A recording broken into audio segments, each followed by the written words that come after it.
മാത്രം അവകാശങ്ങൾ നൽകിക്കൊണ്ട് മറ്റ് ജനസമൂഹങ്ങളെ വിസ്മരിക്കുകയാണ് സർക്കാർ ചെയ്തത്.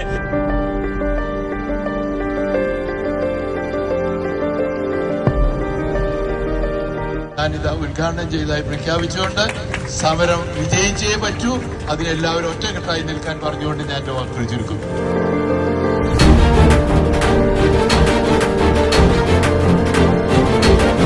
കേരളം ഭരിക്കുന്ന ഗവൺമെന്റിന് തീർത്തും ലജ്ജാകരമായിട്ടുള്ള കാര്യമാണ് എന്നത് വിസ്മരിക്കാൻ പറ്റും. വീണ്ടും അധികാരത്തിൽ വരണമെങ്കിൽ, ഞങ്ങളുടെ വോട്ട് കിട്ടണമെങ്കിൽ, ഞങ്ങളുടെ പ്രശ്നം പരിഹരിക്കണമെന്ന് ഒരിക്കൽ കൂടി ഈ സർക്കാരിനെ ഓർമ്മിപ്പിക്കാൻ ഞാൻ ഈ അവസരം ഉപയോഗപ്പെടുത്തുന്നു.